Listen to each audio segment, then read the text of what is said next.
Hey, great thinkers. I am excited to have you back for another episode of the Think Great Experience. We get to hear some insights from someone that I was introduced to a very, very long time ago. We have Jasmine Powers with us. Jasmine is the founder of Jasmine Powers Multimedia, and it's been just a long time in the works for us to regroup, and I'm excited to have you here. So, Jasmine, thanks for joining me. Thanks so much for having me, Eric. I'm excited. Yeah, this is you have like I said earlier, you have the best smile in the business. Hands down. Thank you. And dimples. I know, right? I mean the complete package. Thank you Um, so much. well, let me ask you this. Could you tell us a little bit about Jasmine Powers Multimedia and your role there? Yeah, so Jasmine Powers Multimedia really started off as just providing content solutions, press releases, blog posts. But now we're shifting our focus to product marketing as well as revenue operations, aligning sales, marketing, and customer success for SaaS organizations, nonprofits, and agencies. So we're looking to just really create better businesses for other companies that exist out there.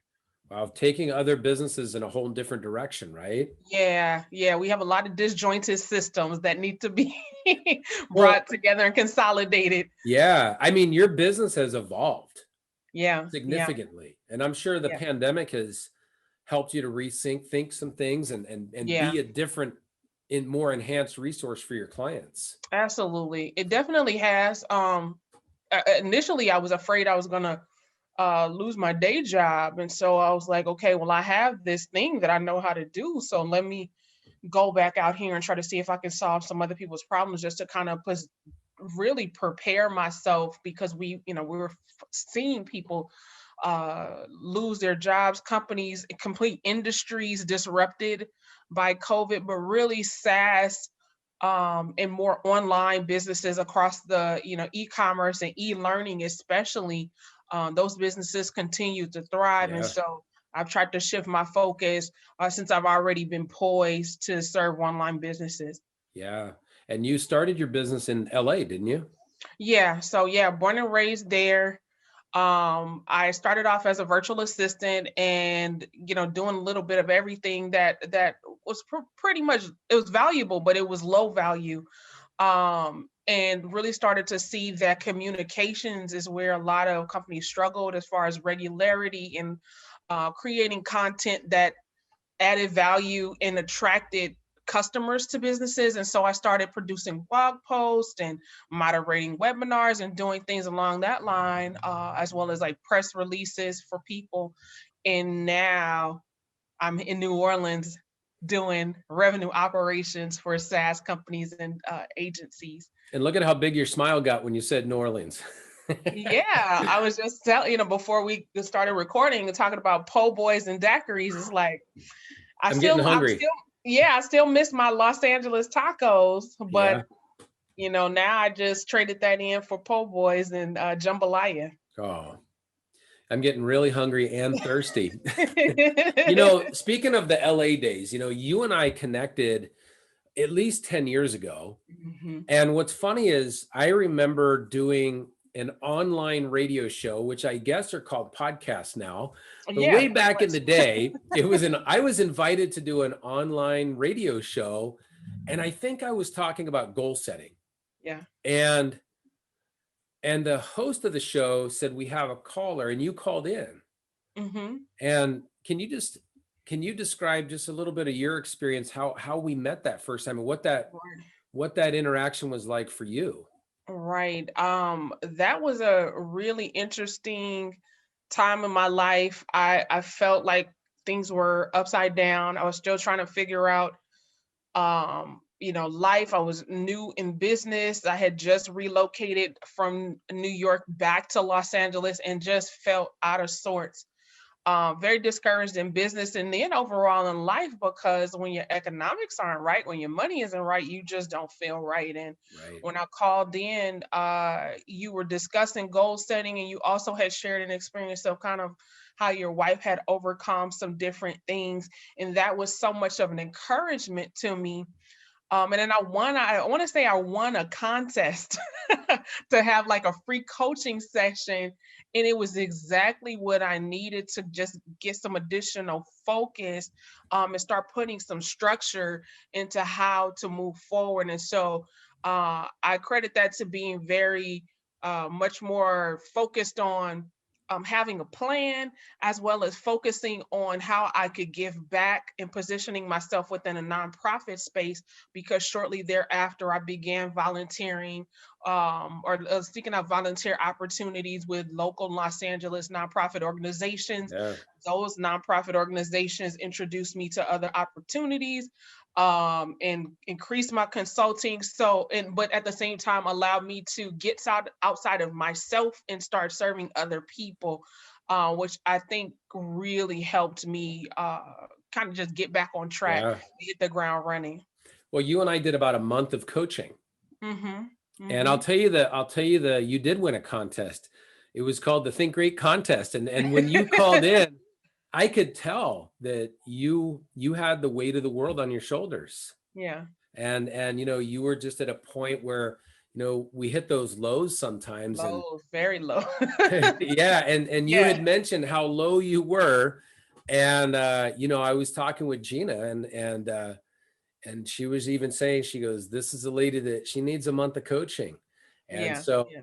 it was really, your desire to call in and break out of that mindset, which just kind of had a grasp on you. Yeah. Yeah. And Yeah. It was a certain feeling of hopelessness.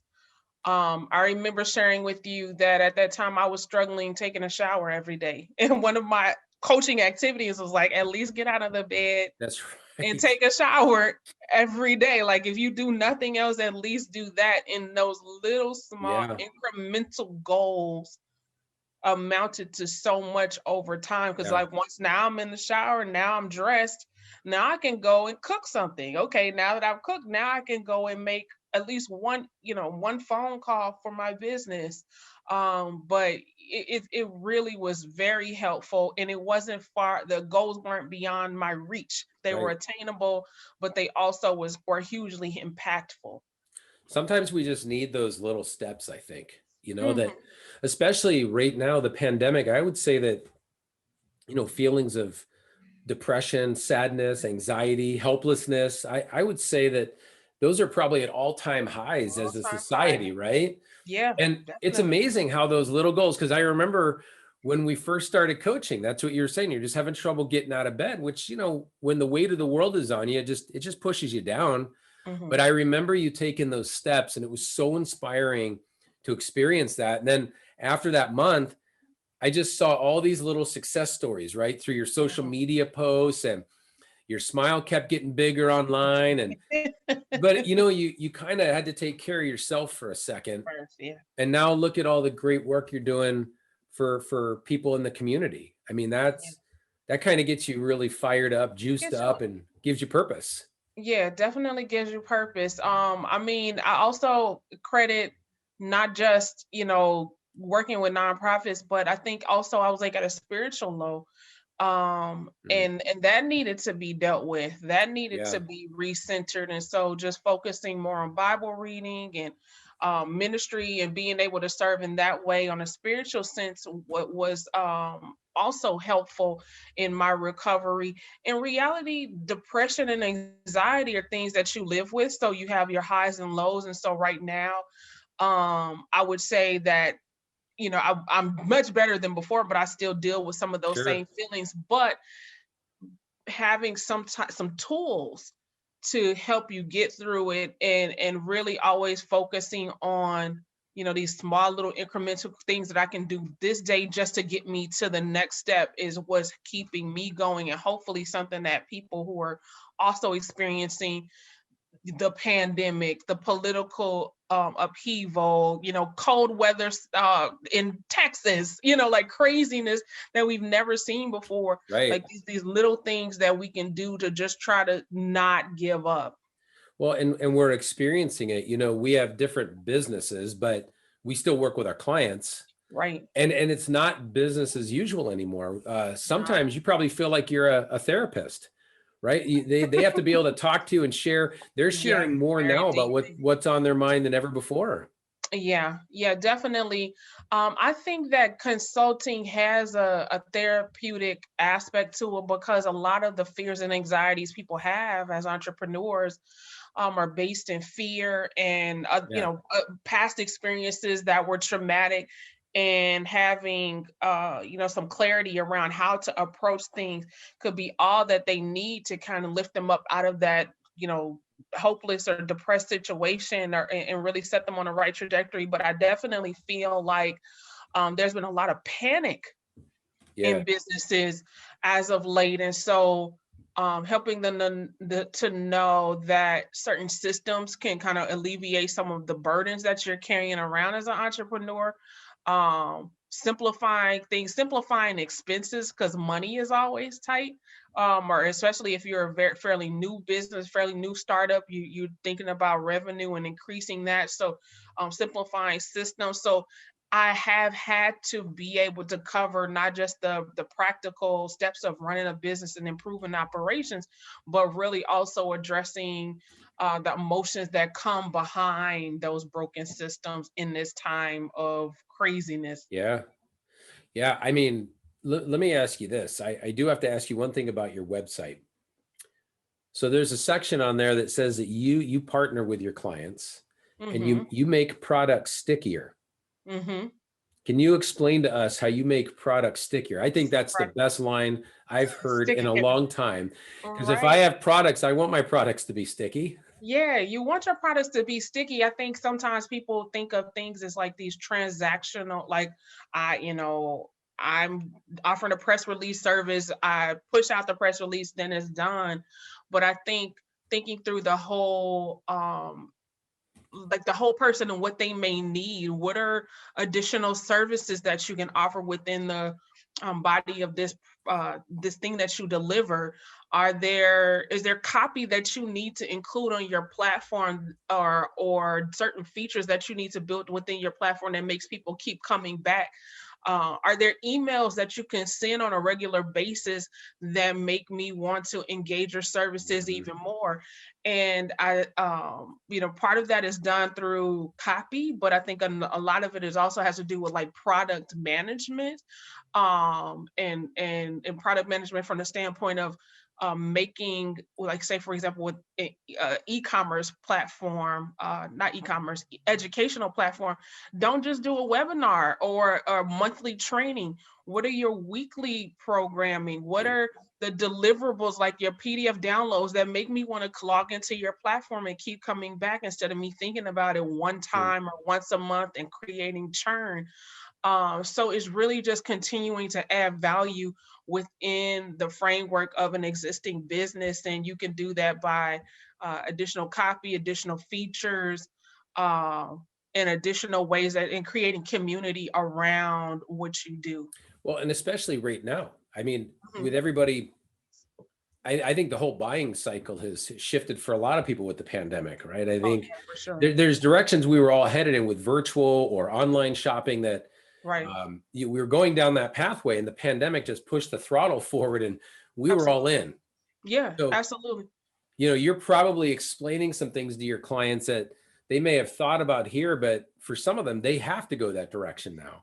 Yeah, they have to. I think what I'm seeing a lot more of with products or services is number one, e-learning, which is something I've been doing for years, Yep. using Thinkific to build courses, ClickFunnels to deliver like drip campaigns and things like that. But now companies, SaaS companies, e-commerce companies, they're also doing those things because they're like, hey, well, we can't go out and send out a sales team member. Let me figure out other ways to really educate you about our product or help you to help you have success around my product. So I'm seeing a lot of e-learning, but then I'm also seeing a lot of communities being started.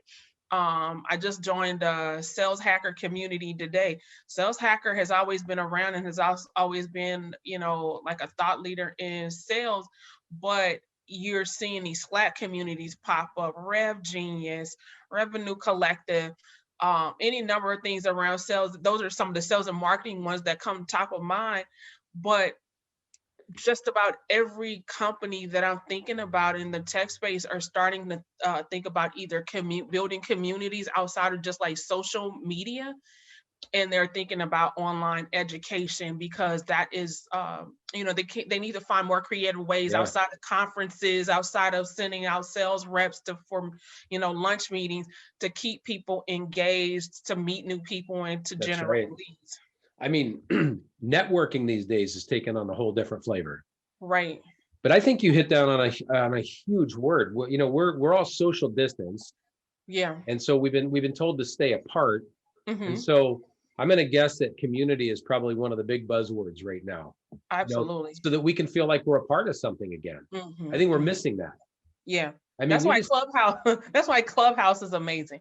People just wanted to engage with people. It's like, oh, you can't have a group, kick back at your house or at the club. yeah. Let's just go online and do the same thing and have these group conversations. So absolutely.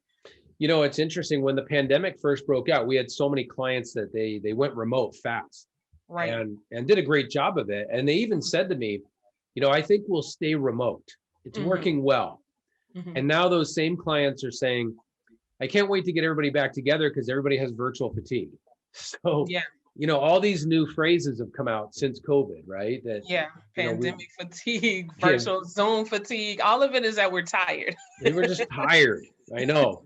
We need more po' boys and Daiquiris. You I absolutely mean, do. yeah, we know how to fix this, but they're not asking us, Jasmine. No, they're not. You know, well, let me ask you this.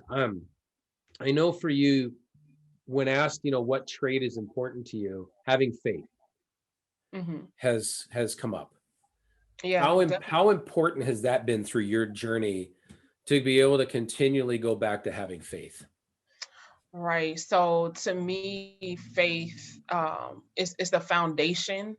I'm one of Jehovah's Witnesses. I read my Bible every day, and really just having this vision of the future that's better than now, that doesn't require me to die, I might add.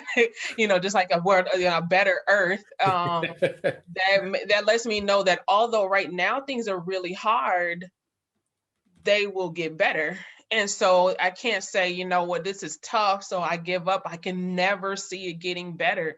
Um, I can't see it getting better. It's just you endure, you learn ways to transcend your present circumstance, and that requires you being able to see something that is not currently in Mm, existence. And so across all kinds of religious belief frameworks, there is this transcendence beyond now and something that looks towards the future. But for me, I know I have confidence that in this moment is tough, but that is not going to be my forever experience. And that keeps me going. It keeps me hopeful. It keeps me encouraged. I mean, we're in an environment where the world needs more hope. You know, Absolutely. we need more hope. And I think, we're also in this environment too, where a lot of people have just lost the ability to have faith. And so here we need more faith, which will Mhm, allow us to have more hope, which will mhm, allow us to get through these tough circumstances. mhm. But, it's interesting, we don't talk about faith enough. Yeah. And I Yeah. think that needs although I think the pandemic has shifted a lot of people's thoughts on what the priorities are. And Right. when I was in the Marine Corps, they would always say, there's no atheists in foxholes. Everybody Oh finds yeah. everybody Definitely heard finds the that. Lord when it's tough. Even when I was in Yeah. boot camp, everybody went to church that one Mhm. hour on Sunday to get away from your drill instructors. But I think I think more so than that, we need to have a good outlook for the future because you're right. This isn't going to last, but we Right. also don't know what's ahead. Yeah, we don't. I mean, I have my beliefs and what I think, but like I think for the most part, like we from day to day, we don't know what tomorrow holds. And that, I think I used to say worry is a control issue because you're trying to control, a circumstance and then manipulate it to do something that you don't immediately see how to solve. And so you become obsessed with needing to control it. And then I think part of, having faith and a belief in God is knowing that you can't, That's right. you can't control it, and kind of letting go of the energy that it takes to obsess over it and then focus on like actual practical things that you can do to impact your life. One thing that I will say and take into consideration is not everybody has that belief, or they may believe differently than me or you. But I think at the core, people are, are created, or they have an innate need to have hope, to have love, and to have these things. And so without having something to look forward to, whatever it is, you become obsessed with things that you can't control, that you really can't change, and you begin to suffer. But if you practice with some people, which in dialectical behavior therapy is called radical acceptance, and just saying, I can't control it. It doesn't make it right or wrong, but I just accept that this is what it is. Right. You release a lot of the negativity and like this trying to force a situation to be a certain way, and then you can just kind of live, hopefully, at least with some type of peace, and can continue to thrive despite what's going on around you. I mean, I think that philosophy of, worry is a control issue, right? Mm-hmm. I think that's huge. And there's so much we could worry about right now. Right. When will the restrictions be lifted? When will this happen? When will this happen? When can I go here?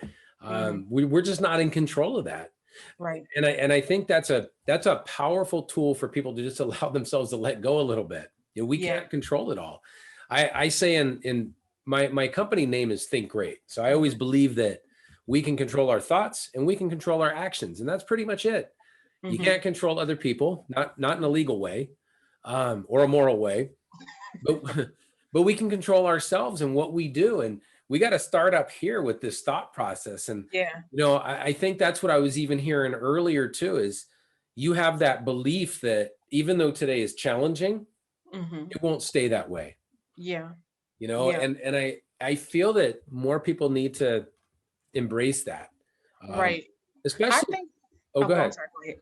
I was going to say, outside of like this religious standpoint, there's something that I was introduced to in around the time that I met you, which was DBT. And you've heard of cognitive behavior therapy, but there's also dialectical behavior therapy, and that's more about emotional regulation and distress tolerance. And right now we're in a distressing situation. Yes. I feel like we learn a lot of things in school growing up as children. We learn a lot in college, but we never learn how to think about our present experience and how to deal with difficult situations and difficult emotions so that we can thrive in spite of them. But that particular training really helps us to become like fluent in what I would say fluent in happiness, fluent in being able to be put in a trying situation and not letting it drive you crazy, as much as you have control over it. Of course, there's chemical and other things you can't control, but as far as it depends on you, how you think about things can really overhaul your entire experience. And I credit not only just like my religious beliefs, but also just really understanding I cannot change this. Is this an emotional response or is this a logical response? How can I be in the middle so that I'm not too far on each end of the spectrum, and I can just move through life with the least amount of suffering? But yeah, that's my soapbox. You need to take DBT. I'm on the soapbox with you, Jasmine. I'm up there with you because this last year, people have been emotionally charged. Yeah. Whether it was, nobody feels the same way through the pandemic. No state has the same regulations. Every business is transitioning back differently. So even from that standpoint, there's so many ways that we could be divided. We've had civil unrest throughout our country. We've had an election year unlike anything we've ever seen before. And you can't turn the TV on without getting sucked into some negativity. Social media can get very negative. So, here we know that we need to stay positive. We need to have a good outlook for the future. And sometimes that's hard to find these days. having our own personal creed, I think is so important right now. Just saying, here's how I've got to look at things, because there's so much in our face that we cannot do anything about. Yeah. And a lot more coming. I mean, That's still true. it's going to be crazy year. Already, like we found that out January 6th, like, oh, it's not over. It's just like more. Yeah. But I think that's like January 6th, nobody would have pictured anything happening at the Capitol like it did. Here's what's crazy. I saw a meme on Facebook that was a meme about stimulus checks. And somebody was saying to President Biden, where's my stimulus checks? And don't tell me it went for missiles. And I thought, that's very specific. Wow. Somebody say missiles. So I'm like, well, I should probably look this up. And then I found out we bombed Syria.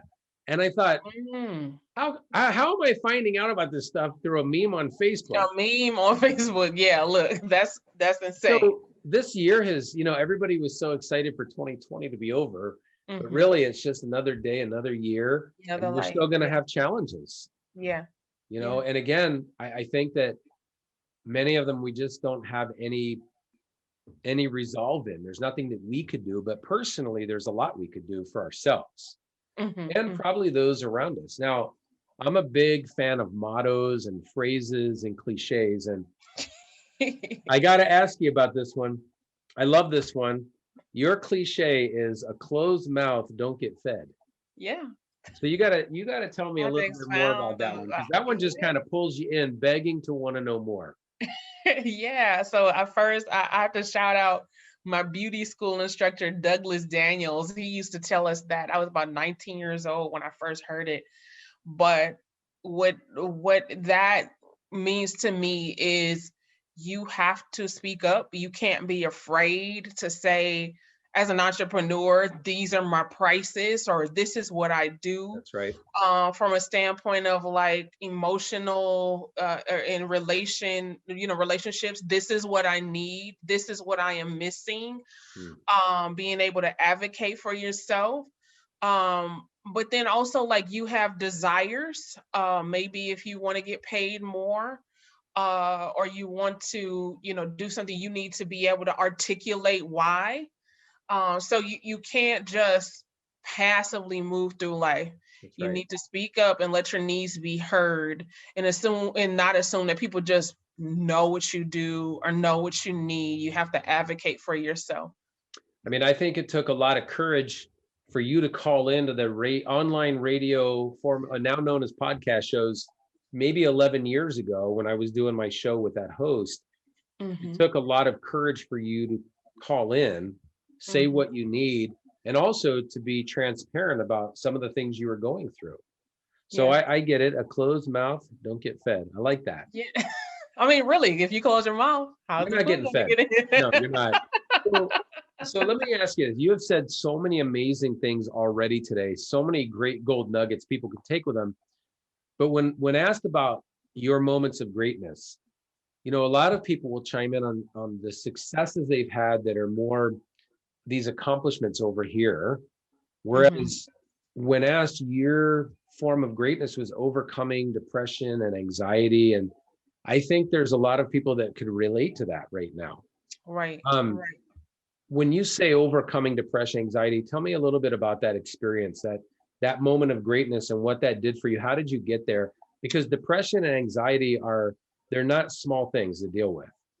Yeah, they aren't. And I want to kind of call out, I don't feel like I've overcome it. I feel like I've triumphed through it, because it comes in waves. Sometimes are better than others. I like that word, triumph. Yeah, you're pushing through despite this thing that still exists, it still occurs. So I don't want to minimize the experience of someone who's currently going through a really rough time, as I was, 11 years ago. But why I feel triumphant and why I feel like that was a moment of greatness is because in that time, I didn't know it could get better. I didn't know that there was something else better, that my business could just needed to shift focus. I didn't know that I would even move to New Orleans and like start a whole, whole other phase. Like I could see none of that. But that's the thing about depression and anxiety. It's so, it's focusing on impending doom. It's focusing on just this moment, in a feeling of like a lack of energy, and like there's nothing else that can come but more problems. But being able to have just enough faith and enough direction and enough support from other people, because that has a lot to do with it too, to just get to tomorrow. Yeah. I'm just going to deal with like these 24-hour cycles. I just need to get to tomorrow, and just doing that day after day after day that has turned into years, which is turning into now. I do feel very glad that I was able to get through slowly but surely. I love the word triumphant. I just finished a book on communication. I talk about the difference in words, right? Leading versus managing, employee versus team member, group versus team. Now I have to make a revision to the book and have triumphant is different than overcoming, because what I'm hearing is that depression tends to get those laser, that tunnel vision, right? Where it's, you can't really see outside of everything weighing you down. But if you can have those little victories every day, they can start to build, like they can feel like a win. Mm-hmm. And day in and day out, now you've got a week of victories and then a month of victories. And I'm sure that feeling, when did you, because it probably didn't happen overnight, Mm-hmm. and any more than the depression occurred overnight, right? It builds up. At what point did you notice that you were triumphant? What was a sign that there was triumph? I feel like I started to feel a lot better when I got the courage to um, make choices about particular people and job experiences, or even client experiences that were no longer serving me, and just saying no more, I quit. Um, no, I'm not answering the phone for this toxic boyfriend anymore. And where I started to feel like I was no longer enslaved to certain bad experiences. I started to feel better when um, started to take back control of certain things that I felt like I didn't have control over. So we talked a little bit about worrying as a control Yeah. problem, but there are things that you can control. I started to feel a lot more in control, and like I could see a better future for myself when I started to like deliberately make choices that took care of some of those practical things that were causing me anxiety that I didn't have to deal with. I didn't have to have horrible clients. All I had to do was raise my prices a lot of times, and I would get rid of like That's horrible clients. that always Um, helps. yeah, and you can go buy shoes too. You have the budget, which makes life a little bit better as well. That's correct. Um, but it would, there were just little things that started to make me feel better, and things continued to be hard for a few years after I met you. But it was like, now I know that all I need to do is keep moving. At Yeah. one point, I'd gotten evicted, and I remember in that moment just focus on, I just got to get out, get out of this apartment. Now I just need to get a job. Like there were like very distinct steps that I needed to take. So where in that moment, I didn't feel consumed by the eviction. I just felt obsessed with the solution of, I need better clients. I need a new Yeah. job. I need to really, push myself professionally. I'm going to learn these new skills. And even though from somebody looking out, hey, I didn't make $1 million, but I felt 100 times better than I did when I didn't have a plan and didn't have specific steps and a focus on how to get out of that current experience. And when you're freed up from that previous mindset, that's priceless. Mm-hmm. Because it's very costly. And I think, what I'm hearing is there's probably people listening right now that have been trying to control things they can't control, Mm-hmm. but haven't taken control of the things they can control. Yeah. you Yeah. know so I mean, there's some things that we need to stop doing, and there's some things we need to start doing.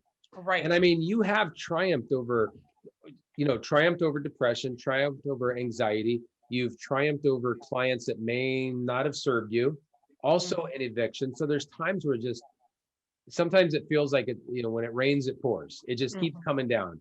Um, if you were to give somebody some advice on, you know, pursuing greatness, right? Achieving greatness in their life, what would you say to them during this unique time in the world right now, right? Where maybe there's some people listening that have a business or want to start a business or just want to do some things different with their life.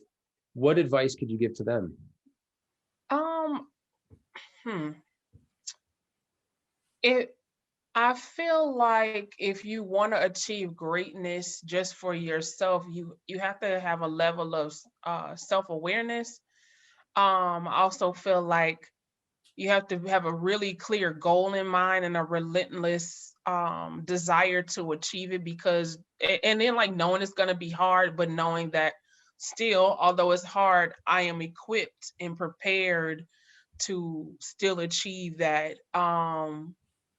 I also think that it's important, like if you feel discouraged, that you seek out encouragement that might come through reading, that might come through listening to podcasts, it might come through mentorship. I feel like 90% of the time, small businesses just don't have the information and it makes them fearful, it makes Yeah. them stop.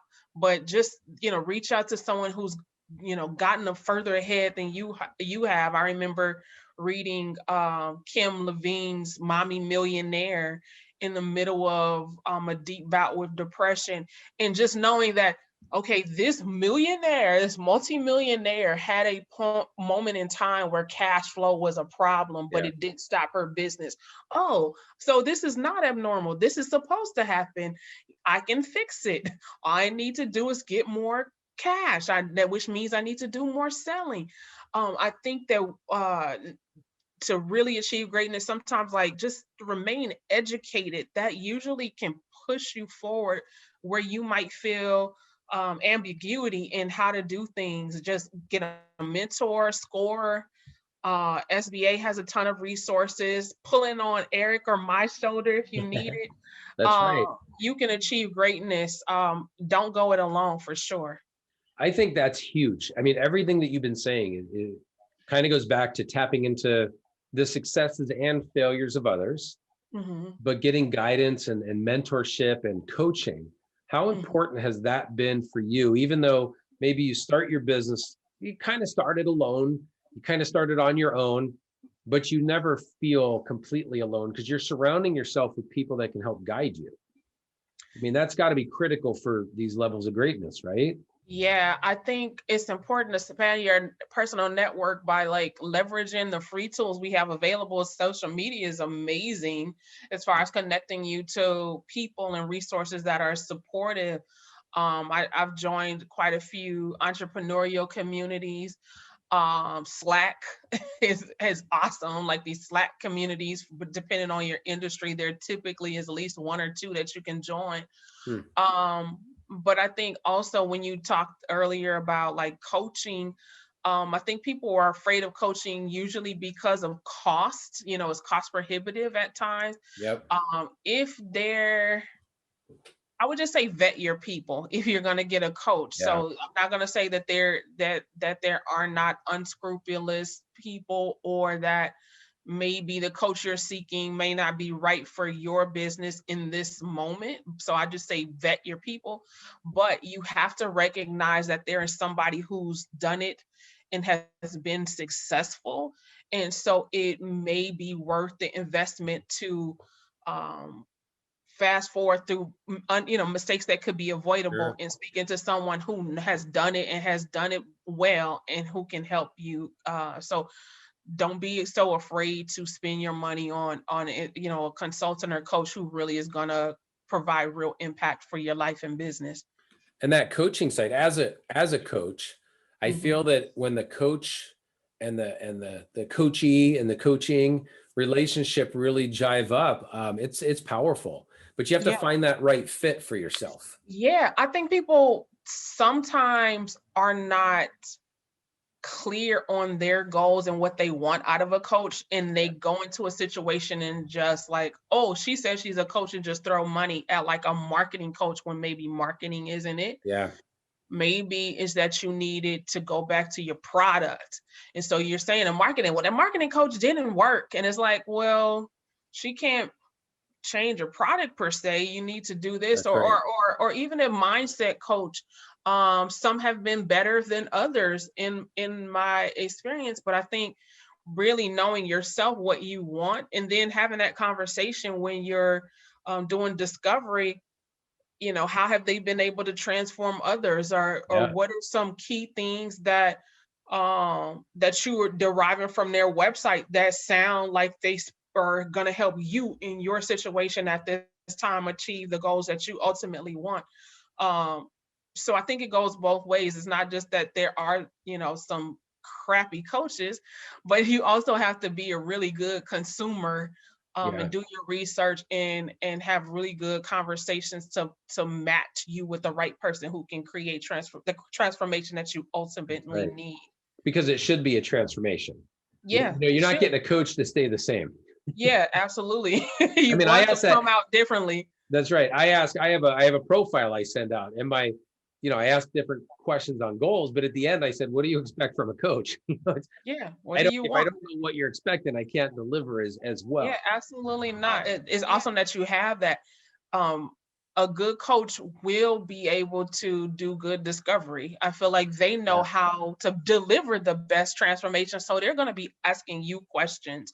It's not about, hey, coach, send me your resume, which I hate because I'm like, I'm not going to send you a resume.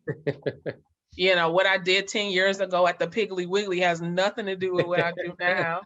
But like a good coach, or transformative person will know what to ask you to get you to share what your needs are, and hopefully those conversations will lead to you being able to Yeah. determine whether or not this is the person for you, or even as a coach that you even want to work with the person.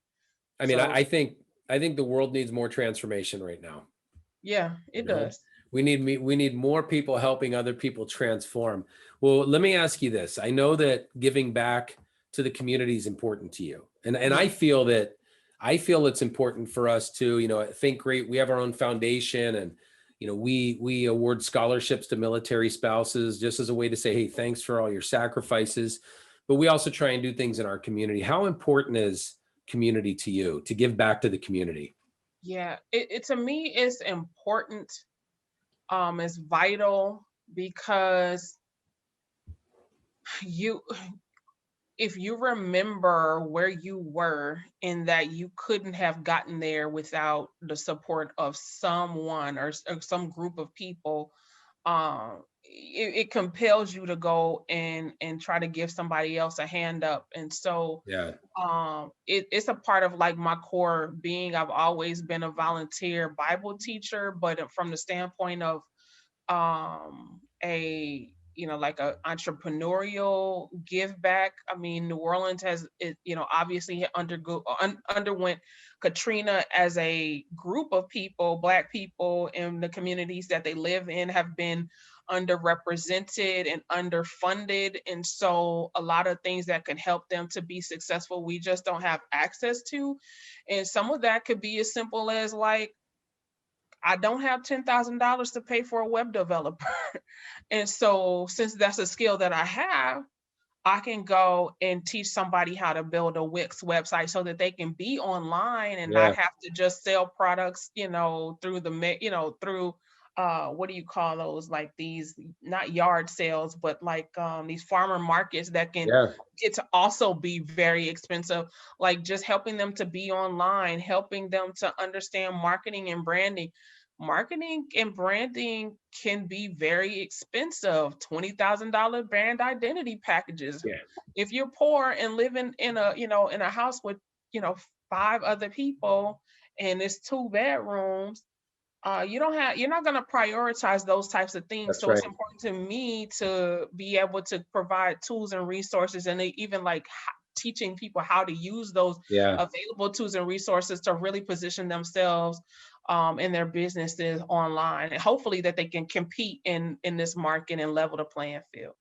Well, and I think that, it goes back to what you're saying about that education component, right? Continue to learn. And if great teachers and coaches like you are going into these communities and helping people that need it the most, because they may have the greatest idea in the world, but not have the funding to get it out there.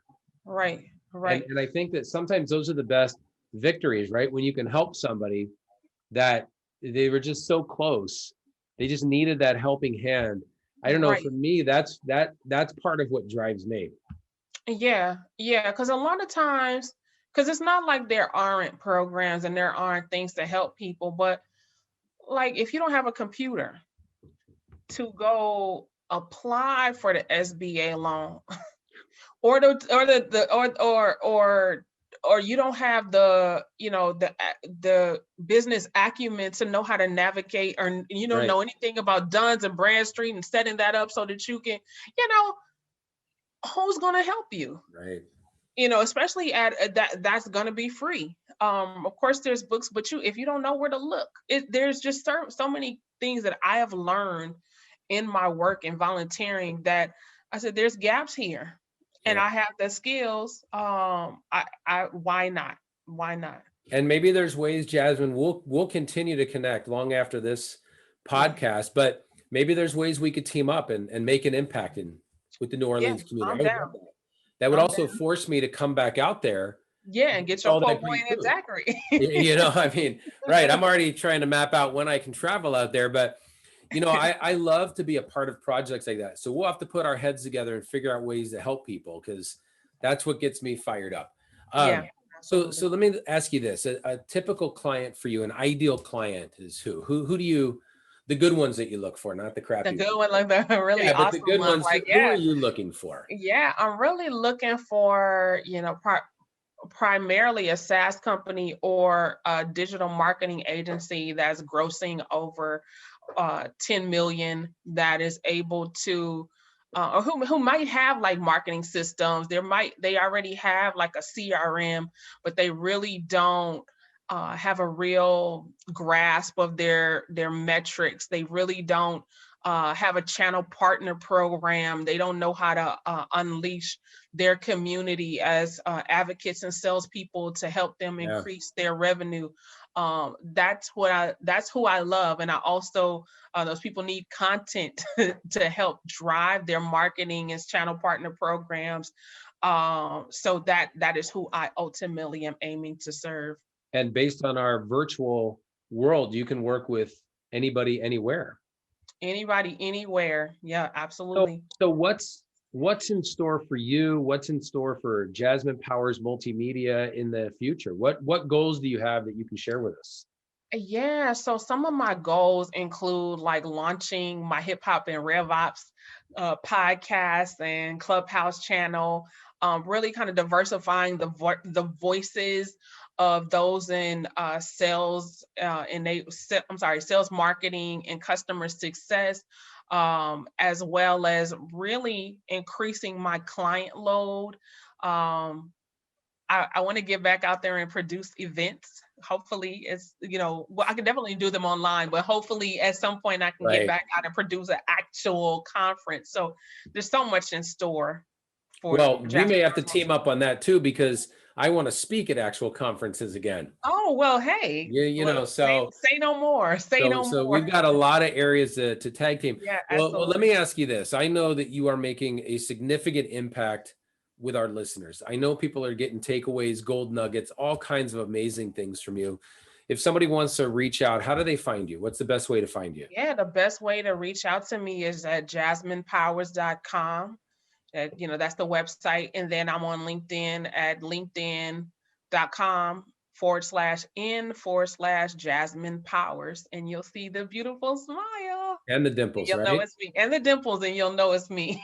Uh, hey, I just wanted to say thanks so much for being on the show. Thank you so When much. It's when been a we pleasure. connected when you reached out on LinkedIn and said you're in, I went and told Gina, I said, this is going to be awesome. Yeah, I'm so glad. It's like we didn't have Zoom then. I don't know what we had then. We I think had we were on the telephones. phone. We were on the Yeah, it's like we just phone. had phones, and now we're like, the Jetsons and we could see each other. That's correct. Well, the next evolution, Jasmine, is I'll be in New Orleans working on some projects with you, eating some great food with you. Absolutely. I'm down. I actually will cook it myself. All right. I'm going to be calling the airlines tonight to see when I can get out there. All right. I got some red beans and rice for you. You're speaking my language. I love it. Hey, well, I just wanted to say again, thank you so much for sharing your insights on greatness. You are truly one of the unique ones out there. And I hope you'll be coming back on our show at some point. Absolutely. Just send me the invite. I sure will. Thanks so much, Jasmine. Thanks so much, Erik.